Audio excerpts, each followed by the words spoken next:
E eu aproveito para dizer para você de que eu estou ficando feliz com o fato de que o país finalmente vai conhecer a verdade. Finalmente vai conhecer a verdade. Eu o tempo inteiro disse que o Moro é mentiroso. É mentiroso. Eu disse no primeiro depoimento que eu fiz, e isso está gravado, de que ele estava condenado a me condenar, porque a mentira tinha ido muito longe. O Dallagnol é tão mentiroso que depois de ficar 1h30 na televisão mostrando um PowerPoint, ele consegue dizer para a sociedade: não me peçam provas, eu só tenho convicção.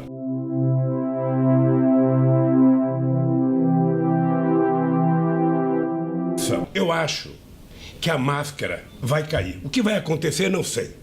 Só quero te dizer que nesse instante eu estou mais tranquilo do que o Moro, estou mais tranquilo do que o Dallagnol, estou mais tranquilo do que qualquer juiz nesse país.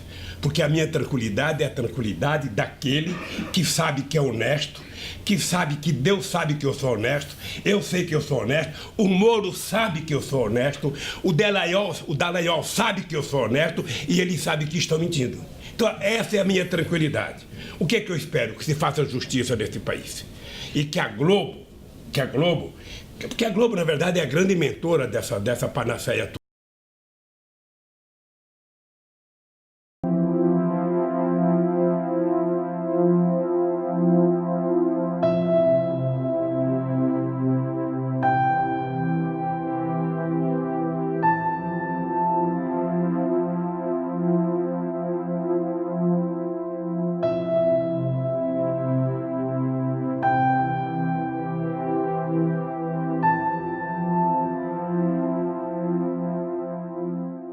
Então é preciso ter isso com clareza.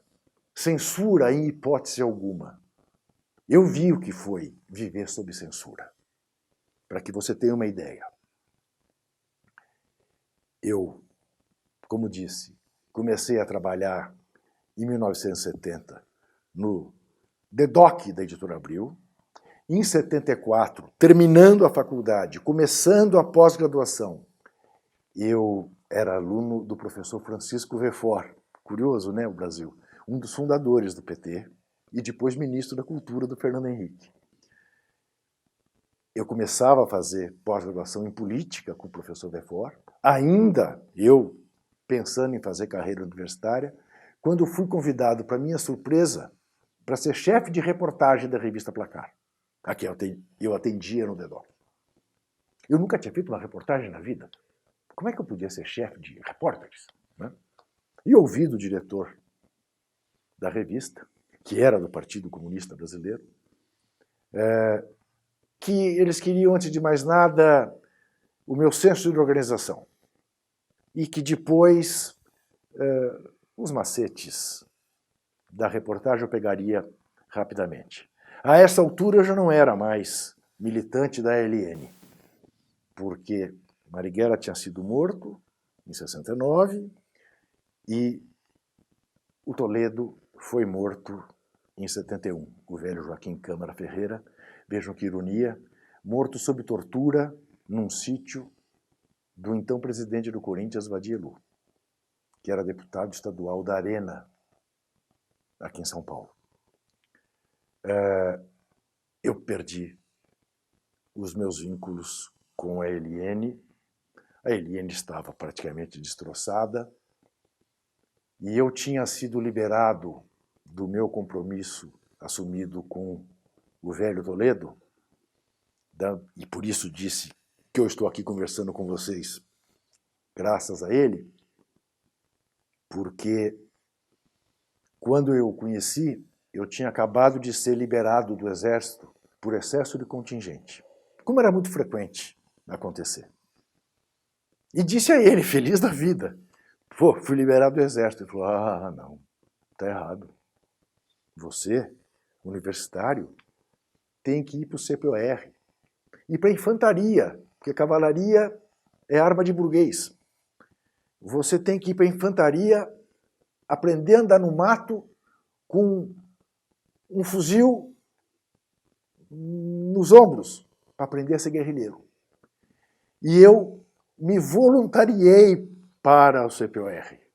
Eu sou a única pessoa que eu conheço que foi voluntária para servir o Exército. Eu fui lá e me voluntariei para servir exatamente em 1970. Eu fui dispensado em 68, em 69 me voluntariei, e em 70 fui chamado para servir. E, ao mesmo tempo, fui chamado para trabalhar na Editora Abril.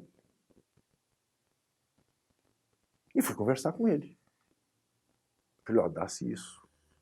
A minha situação é essa. Eu preferia não ir para o Exército e ir trabalhar. Ele virou-se para mim e disse uma frase da qual eu nunca me esqueci e que eu tenho para mim que ele criou. Porque ele me disse que era uma frase do jovem Marx no livro Ideologia Alemã. E eu já procurei de todas as maneiras na ideologia alemã, em português, em inglês, em francês, o raio dessa frase e nunca achei. E essa frase mais parece de autoajuda do que do Marx. Mas ele me disse o seguinte, o Juca, aliás não era Juca, era Bira, era o meu nome de guerra, em homenagem a um jogador de basquete do Corinthians, o Biratã. O Bira, você vai cuidar da sua vida. Marx já dizia que antes de tentar cuidar dos problemas do mundo, resolva os seus problemas. Portanto, eu te libero do compromisso. Se você conseguir sair do Exército, vai ser difícil, mas saia. O fato é que eu saí. E como é que eu saí? Rapidamente. Estamos no Brasil. Meu avô paterno era amigo do gerente da Antártica em São Paulo, seu Bitar. O seu Bitar fornecia cerveja e guaraná de graça para o chefe do 2º Exército em São Paulo. Pediu a ele que desse uma ordem para eu ser liberado e ele deu a ordem a quem de direito e eu fui liberado do Exército. Bom, nesse período, então, já chefiando a reportagem de placar, abandonei a faculdade, porque aí era incompatível, não dava para trabalhar na Editora Abril e fazer a faculdade ao mesmo tempo, porque no DEDOC, a Editora Abril me dispensava às terças-feiras, durante o dia, para ir à USP. Na Placar isso era impossível. Eu fazia coisas para a imprensa alternativa. Por quê? Porque a imprensa oficial, já sendo castigada por ter apoiado o golpe de 64, era censurada, né?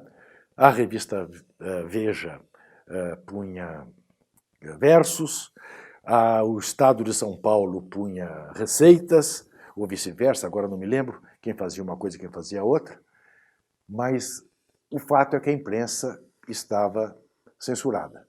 A TV nem precisava, porque era tomada de todos os cuidados para não melindrar os golpistas, para não melindrar a ditadura, que exercia um controle férreo sobre os meios de comunicação. Vamos lembrar, aliás, é importante que você saiba, que meios eletrônicos de imprensa, rádio e TV, são concessões do Estado.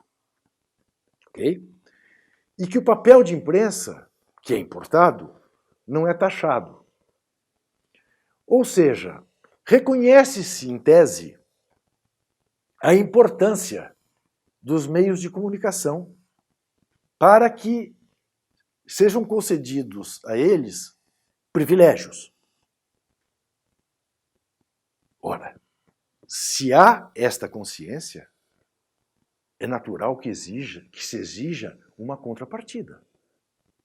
Qual é a contrapartida razoável de um meio de imprensa? É que ele seja tão verdadeiro quanto possível.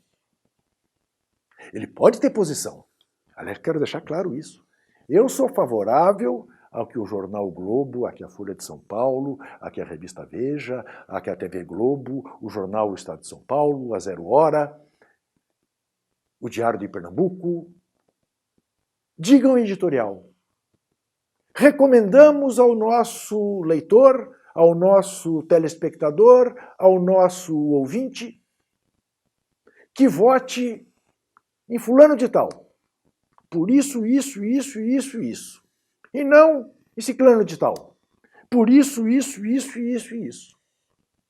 É razoável que assim seja. É transparente que assim seja. É melhor que assim seja. Para que você saiba com quem está falando. Agora, isso não pode contaminar a cobertura da campanha nem do fulano nem do ciclano. Não pode. Não deve. Porque aí você está distorcendo. Será tão melhor para você, leitor, telespectador, ouvinte, saber que aquele jornal que apoia A fez uma matéria positiva sobre B, porque tratava-se de reconhecer o que há de positivo em B. Você dirá, puxa vida, até o jornal que apoia A está reconhecendo aqui qualidades em B. É a isso que se chama credibilidade. Eu digo sempre, porque gosto muito de uma jornalista lá de Israel, que tem um blog, e ela escreve, ela um dia disse, que só dorme feliz no dia em que ela apanha de árabes e judeus. Que aí ela vai dormir feliz. Eu tenho um blog de futebol, não só de futebol, porque eu não dissocio o futebol da política. Quem faz isso faz a pior espécie de política. O João Avelange fazia muito isso. Andava de braço dado com ditadores da América do Sul e da África, em nome do seu apartidarismo, dele ser supra-partidário. Porque futebol e política não se misturam. E dava a Copa do Mundo para a Argentina do ditador Videla. E, enfim, fazia a pior das políticas. Vamos examinar um pouquinho essa coisa da política e o futebol, do futebol e da política. Vamos deixar claro primeiro, né? Conversa franca aqui de peito aberto. Eu torço pela seleção brasileira, em qualquer circunstância. Tá? Torcia durante a ditadura. Acredite você ou não. E sabe por quê? Porque eu dizia para mim mesmo e para os meus colegas de ciências sociais na USP, que não entendiam como é que eu podia torcer pela seleção que estava sendo utilizada pela ditadura, eu dizia para eles o seguinte: eu não vou permitir que a ditadura me tome aquilo que eu tenho de mais íntimo. Eu já tenho uma porção de preocupações na minha vida, no meu dia a dia, por causa da ditadura. Eu prefiro não ter telefone para não ser grampeado. Eu fico trocando de ônibus para ver se estou sendo seguido. Eu já faço uma porção de coisas por medo de ser preso. Eu não vou permitir que ela me tome o meu gosto pelo futebol que eu tenho desde criança. Da mesma maneira que eu não vou permitir que ela transforme o hino do Brasil no hino dela. Eu me comovo quando ouço e canto o hino do Brasil. Mas dizia eu tenho um blog mais de futebol do que de política, e eu só vou dormir feliz quando eu apanho de corintianos e palmeirenses. E sou corintiano, abertamente. Ninguém tem dúvida sobre o fato de eu ser corintiano. Apanho dos corintianos porque eu digo que foi pênalti contra o Corinthians. E o corintiano não quer que você diga que foi pênalti contra o Corinthians. Eu apanho de palmeirense quando eu digo que o pênalti para o Corinthians foi bem marcado.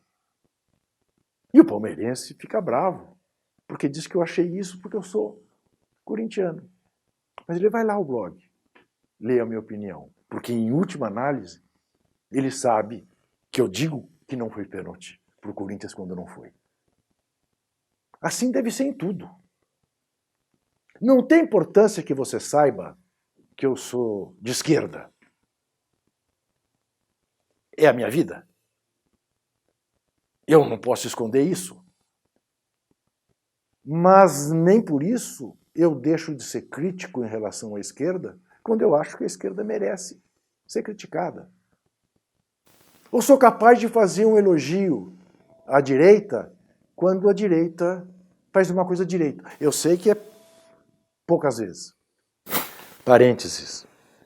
Agora, recentemente, ainda antes do impeachment, do golpe do impeachment, eu participei de um ato no Largo da Batata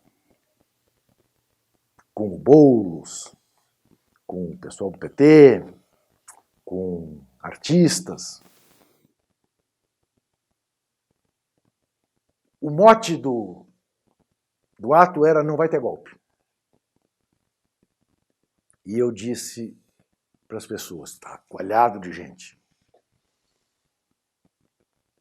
Eu estou aqui como jornalista, estou aqui como cidadão. Como cidadão, evidentemente, eu não quero que haja o golpe. Como jornalista, eu me sinto na obrigação de dizer para vocês que vai ter golpe, sim. Vai ter golpe, porque o golpe já está dado. Quase houve vaia. Eu disse, o que nós temos que nos preparar agora é para infernizar a vida dos golpistas. É não permitir que eles tenham uma noite em paz, até que a gente retome o Brasil. E para retomar o Brasil, a gente não tem que ter vergonha de usar verde e amarelo. A gente não pode permitir que os golpistas se transformem em donos do verde e amarelo. Deixem eles com a camisa da CBF, porque isso é um símbolo da corrupção no Brasil. Mas verde e amarelo não. Muito bem. Por que eu estou dizendo isso? Aliás, não sou só eu que diz isso, hein? Pergunte à presidenta Dilma Rousseff como é que ela assistiu à Copa de 70. Ela estava presa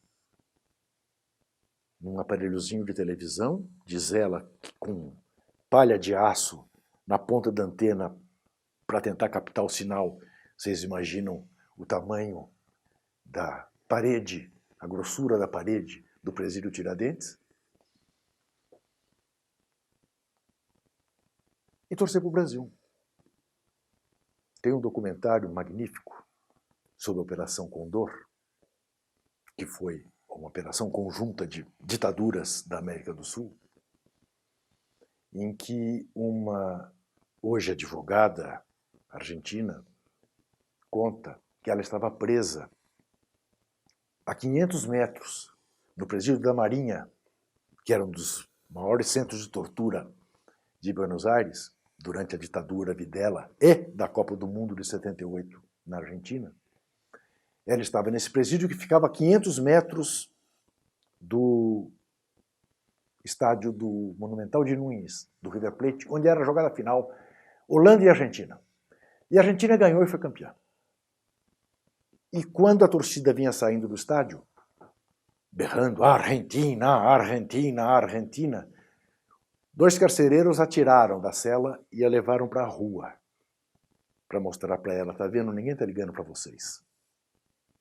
O povo está feliz que o futebol é campeão. E ela conta nesse documentário. Eu me sentia como se eu fosse esquizofrênica, numa ambiguidade atroz. Porque eu estava também muito feliz que a Argentina tinha sido campeã do mundo. Eu também queria gritar Argentina, Argentina, Argentina. E ao mesmo tempo eu queria dizer para as pessoas, estão matando patriotas aqui do lado. Estão torturando patriotas aqui do lado. Abra os olhos.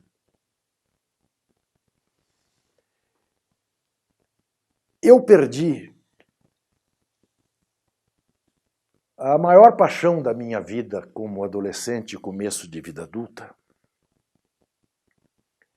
Uma figura chamada Norberto Nering, nos porões da ditadura da Operação Bandeirantes, do DOI-CODE na Rua Tutóia, aqui em São Paulo.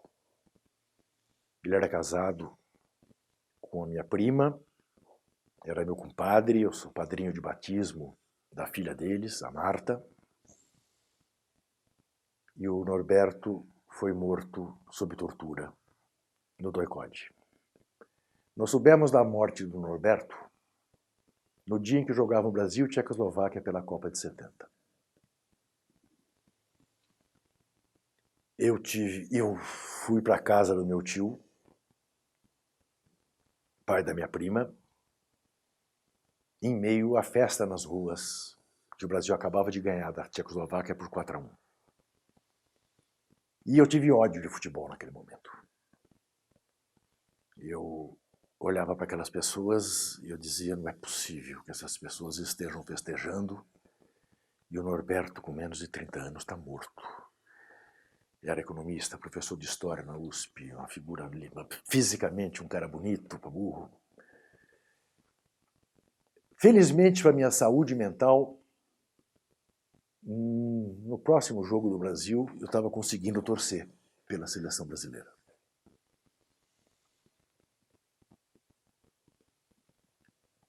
Porque eu olho para o futebol como uma outra maneira de fazer política. Eu olho para o futebol como um fator de integração social e não de imobilidade e não de alienação. Como boa parte da nossa intelectualidade, durante anos, achou que era. Inclusive de esquerda. Curiosamente, duas das manifestações culturais mais arraigadas no dia a dia do povo brasileiro, futebol e carnaval, eram tratados pela nossa intelectualidade como alienantes, como coisas menores. E não são. Não são. Primeiro lugar em que se abriu uma faixa pela anistia no Brasil, lugar público, com mais de 100 mil pessoas, foi no Morumbi, num jogo Corinthians e Santos. Aberto por 2 jornalistas e o terceiro, não sei qual é a profissão dele, não é advogado não, é irmão de um grande advogado, Samuel McDowell. Vejam como são as coisas. Eu vou me perdendo até, né? Espero que você não se perca junto. Por quê? Essa faixa foi aberta por 2 jornalistas corintianos, Antônio Carlos Fon e Chico Malfitani, e por um torcedor do Santos, McDowell, irmão do advogado Samuel McDowell, que ao lado de outro advogado, Marco Antônio Barbosa, no começo da carreira, ambos com pouco mais de 30 anos, foram responsáveis pelo Estado brasileiro ter sido considerado culpado pela morte de Vladimir Herzog em plena ditadura. Tão irrefutável foi o trabalho que os dois fizeram para provar que o Vlado tinha sido morto sob tortura e não havia se enforcado, como diziam as autoridades. O Chico Malfitani virou, depois, marqueteiro de campanhas do PT, da Luiz Erundina. E o Fonzinho, como irmão, é um eterno combatente, um eterno militante. A primeira faixa de anistia foi aberta no estádio de futebol. A democracia corintiana foi muito importante na campanha das diretas. Dr. Sócrates, Casagrande, Vladimir, muito importante. Amalgamou-se a campanha das diretas. Dr. Sócrates foi para um comício com 1 milhão de pessoas e disse que não iria jogar futebol na Europa se a emenda das diretas passasse. Eu costumava dizer, e ele adorava que eu dissesse isso, que ele era o único brasileiro que tinha aposto a perder mesmo, caso passasse a emenda das diretas, porque perderia a chance de ficar milionário no futebol italiano. Ele acabou indo jogar na Fiorentina porque a emenda não passou. É famosa uma história acontecida em Santiago do Chile, assim que caiu o toque de recolher imposto pelo sanguinário ditador Pinochet. Ditador Pinochet que havia feito do Estádio Nacional de Santiago presídio e local de fuzilamento de patriotas chilenos e de brasileiros. Liberado o toque de recolher, houve um jogo entre Colo-Colo e Universidade do Chile, no Estádio Nacional, com 40 mil pessoas. E, de repente, houve um apagão no estádio. Aquele clima de tensão, ditadura ainda recém-instalada. As pessoas começaram a acender fósforos, isqueiros para iluminar. E, de repente, num setor do estádio, ouviu-se em canto-chão um grupo que gritava: libertar, libertar, libertar. De repente, as 40 mil pessoas berravam: libertar, libertar, libertar, libertar. E como fazer? Como fazer? Como botar? Quantos camburões para prender um estádio inteiro? Ninguém foi preso. Esse é o futebol que me mobiliza. Essa é a linguagem que faz com que eu seja tão linkado às coisas do futebol. Para poder denunciar os que dizem que futebol e política não se misturam. Ora, o senhor José Maria Marinho foi presidente da CBF, fez uma parte em discurso deste Vadilu, em cujo sítio morreu o velho Joaquim Câmara Ferreira, exigindo intervenção na TV Cultura, que eles chamavam de Vieticultura, no período da ditadura, TV Cultura, cujo jornalismo era dirigido por Vladimir Herzog. Ele fez esse discurso numa quinta-feira, numa quarta-feira, 48 horas depois o Vlado estava preso, 72 horas depois o Vlado estava morto. E ele disse que não mistura futebol com política. Marco Polo Del Nero, outro ex-presidente da CBF, o Marinho está preso em Nova York por corrupção, nos Estados Unidos por corrupção. O Marco Polo Del Nero não pode sair do Brasil, porque se sair do Brasil, o FBI pega ele também por corrupção, no mesmo escândalo da FIFA. Marco Polo Del Nero era do CCC, maquinzista, que estudante de Direito, e era do CCC, do Comando de Caça Comunistas, que um dia invadiu a peça de teatro Roda Viva, de Chico Buarque de Holanda, e bateu nos atores. Então, é importante ter isto claro. Não entre nesse discurso da despolitização. Porque a política, com todos os seus defeitos, é o único meio que a gente tem para garantir que a nossa democracia possa amadurecer. É a política e é a distribuição justa da renda do país. E para que a gente tenha a distribuição justa da renda do país, é absolutamente essencial que a gente tenha a distribuição justa, equânime e verdadeira da informação do país. Porque quem controla a informação faz o poder. E enquanto nós não formos capazes de nos contrapor à informação viciada com a informação verdadeira, nós estaremos perdendo. Nós estaremos perdendo. Você sabe que eu escrevi um livrinho cujo título é Confesso que Perdi. É um livrinho autobiográfico. Você não precisa ler, não. Eu só quero explicar para você por que eu dei esse título, Confesso que Perdi. Porque eu olho aos quase 70 anos para o Brasil que eu sonhava quando eu tinha 17, vejo que ele esteve perto de começar a realizar o meu sonho e que interromperam. Então, eu não posso, de outra maneira, que não dizer que eu perdi, neste momento. Mas eu tenho um amigo que diz, você errou, você não devia ter escrito com esse título. Você devia, no mínimo, ter escrito Confesso que Empatei.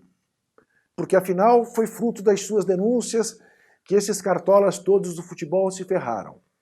E eu respondo, os cartolas se ferrarem, rigorosamente não me faz feliz. Me faria feliz se o fato de eles terem se ferrado tivesse transformado o futebol no Brasil. E não transformou. É mais do mesmo. Porque é um problema estrutural. A mesma coisa se dá no Brasil.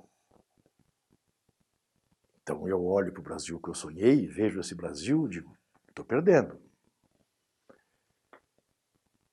Mas eu quero deixar claro uma coisa, para que eu seja bem entendido.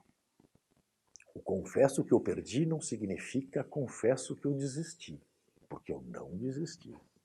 E nem vou desistir. E não admito que você desista.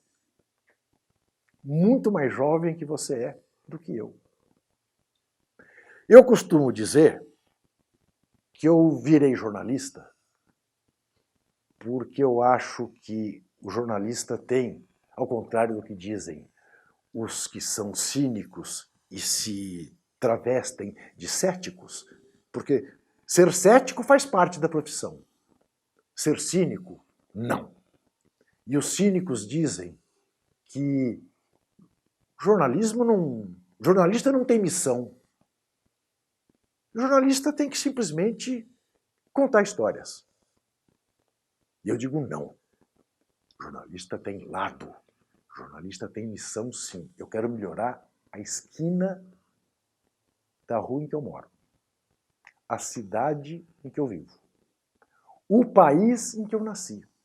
E, com o perdão da pretensão, quero fazer um mundo melhor.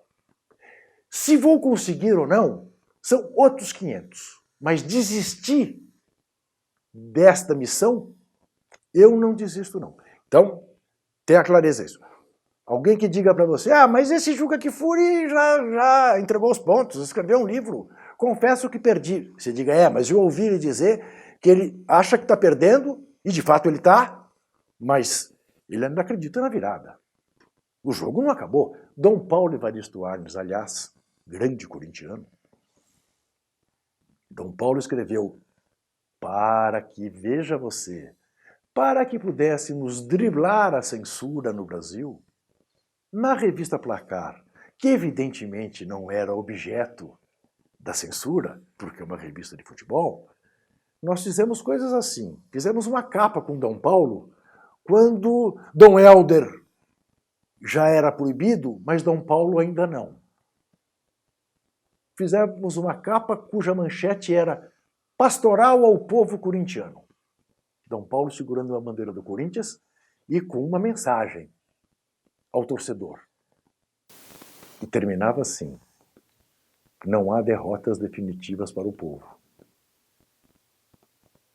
Isso no período em que o Corinthians não era campeão. Havia 22 anos que o Corinthians não era campeão. E ele escreveu isso. Não há derrotas definitivas para o povo. Dom Paulo tinha essa clarividência de que a luta continua e que é possível virar o jogo. Está muito mais na mão de vocês hoje do que na minha.